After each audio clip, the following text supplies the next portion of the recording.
as much as we could. You know, it's just fortunate that he had a mental lapse at the end of the game, just fouling out, getting his six, but he was making some tough shots, you know, all night. And whether we were there or not, you know, they were utilizing him to be a focal point, which he has been for the majority of the season, of running him around screens, which opened up opportunities for his other teammates. So I felt like we did a good job of pulling in, but Tyson got behind us a little bit too many times, hitting some lobs. And, you know, when you have other guys chipping in, you know, they're a totally different team than what you watch on film at times. You know, but when they come out and play, they had 2 days off. You know, come out ready to play, and Devin's trying to prove a point as well. And then, you know, a couple of guys, like I said, chipping in with some timely baskets, and it turns into a game, and that's what happened tonight. So. Knowing what you know about fourth quarter scoring, how would you say JAYSUM's developing in that way? Just opportunities opening up for, you know, defenses having to make decisions out there on what they're going to do, or what they're going to try to do to stop either me and Al's pick and roll, or me and Marcus's pin downs. And you know, Jason's just flying off and did a great job of just making himself available tonight and being effective when he caught the ball.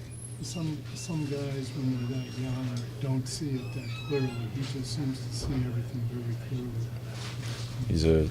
He's a maturing individual, you know, and he's mature beyond his years, and especially out on that basketball court, has the ability to get to open spots and make timely jump shots, as well as make drives to the baskets that you know, are kind of uncanny for a young player.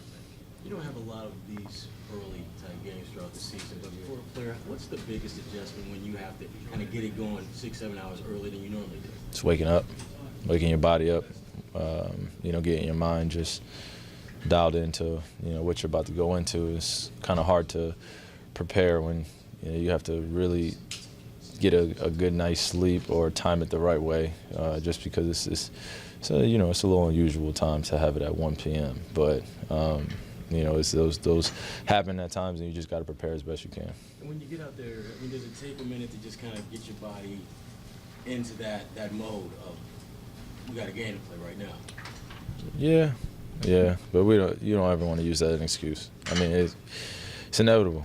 It's inevitable. You wake up out of bed, like I woke up out of bed and hopped straight. You know, obviously I did what I had to do to get ready, but you know, you just hop in the car and you hop right on the court. So, you know, it's a little unusual, but it's been happening for years throughout the league. So you just try to prepare as best you can.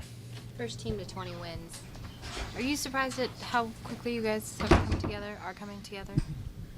I think I'm not necessarily surprised. I think that the surprise comes from outside of the locker room. I think that's probably the biggest surprise. You know, more than anything, I think that we had you know, we have a few goals that we want to hit, a few milestones that we want to hit throughout the season. But the most important thing is to build consistency. And you know, when you do that, you know, you can start to develop going from a good team into a great team. And you know, we still have a long way to go before we consider ourselves a great team, before anybody considers that, which we understand. But when you're you know, when you're hitting marks, you know, every 10 games, every 20 games, every 30 games, and it's consistent, and you know what you can expect from you know, us as a team, then we start getting in that conversation. So we're doing an incredible job of just trying to continue to build. How valuable is it to have a big like Al who can take the ball up the floor as consistently as he does? It takes you know, some energy. You know, so excuse me, when I don't have to bring the ball up, he's able to initiate our offense and you know, conserve some energy on my end. So. Brad talked before the game about how your cutting has impressed him as something that he didn't know you were as good at it as you are. When did that start to become a weapon for you, and how did you develop that skill? Man, I've been a basketball player for a little bit, so you know, it's literally depends on where you are and what the team needs and the position that you're in order to sacrifice yourself at times for cuts or running to the corner or doing the little things that matter to you know, matter to the team in order to get other guys opportunities. I'm willing to do.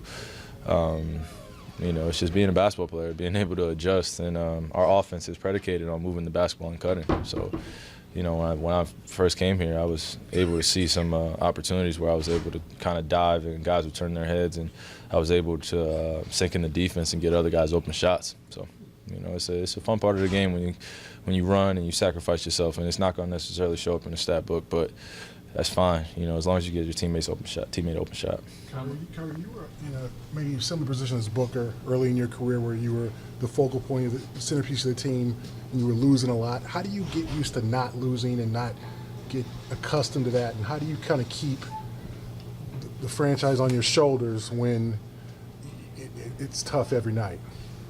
I'll tell you right now, it's a tough position to be in, but you know, you look back at some of the great players that have been on a similar journey, and you know, a lot of the attention, a lot of the scrutiny that comes with it, because you know, it's not, you know, basically every win, loss comes at a fault of yours, and everyone's going to pinpoint, you know, whether it be defense, whether it be the shots that you're taking, whether it be the pass that you're not making, they'll find something that won't be good enough. And you know, I feel like he's doing an incredible job of just staying the course. He already has that mentality of being a killer. He already has you know, tools in order to be you know, he's already a great player in this league already, and he's going to continue to showcase that. Now it's just getting the pieces around him, you know, in order to be at a high level to showcase that, because he's, you know, not only can score, he can rebound, he can pass. You're seeing it, and you know, when he goes against the high-level teams, you can see that he raises his game to another level, and that's the telltale sign of a great player in the making that can have that consistency for years to come. So, you know, obviously you guys can see I'm a fan. I've been watching him for a while, so you know, you just want him to stay as healthy as he can. You know, because in a situation like that, as a competitor, you want to play 48 minutes a game, because you know, you go on a 2-game losing streak, 3-game losing streak, and you know, 38 points is not enough. Then it can eat at you, and you know, that just comes with maturity in this league, and he'll continue to get better. How much is Marcus Morris's play, in recent play this past week, lifted you guys? He just brings the offensive weapon, offensive sense, as well as a toughness, consistent toughness that we need, and you know, able to flip from that 3 and 4 spot, and then defensively able to switch out on the guards and big. So he creates some mismatches on both ends of the floor. Looking ahead, from what you've seen of Milwaukee, how have things changed? From what you've seen of Milwaukee, how have things changed for them with the addition of Eric Bledsoe? Well, Giannis just isn't on the ball as much.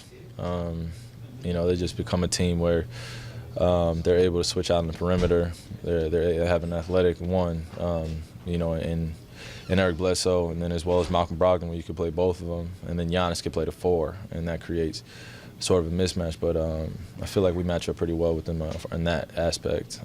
We just got to get in the paint as much as possible and stop their drives and limit those guys from getting on the rim. But J-Kid does an incredible job of having a system that they rely on, of switching out on the perimeter and clogging the paint as well. So it'll be an interesting game. You know, I know we haven't forgotten that they beat us the second game of the season.